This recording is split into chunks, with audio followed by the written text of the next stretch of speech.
In this session, let us talk about principles of insurance.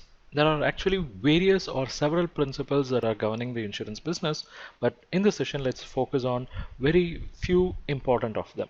To start with, the first one is principle of indemnity. We should understand that insurance is basically a contract of indemnity. Insurer will be called as indemnifier and insured will be called as indemnified. And in contract of indemnity, only those who suffered loss will be compensated, and that too only to the extent of actual loss that is suffered by them. It means one cannot make profit by insuring as risk. Okay, that's called principle of indemnity. Then we have the second principle, that is insurable interest. What does that mean? It means that all and sundry cannot enter into contracts of insurance. How to understand? Let's take an example. A cannot insure for the life of B if B happens to be a total stranger. But A can insure for B if B is either wife or debtor or business manager. Here, A has insurable interest and therefore he can insure the life of B only in the second scenario but not in the first scenario.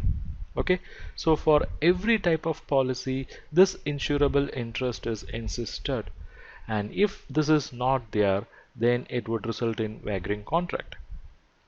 The third principle is principle of uberrimae fidi. If you take ordinary law of contract, there is no positive duty to tell the whole truth. Okay, there is no positive duty to tell the whole truth in relation to the subject matter of the contract. But there is only a negative condition to tell nothing but the truth.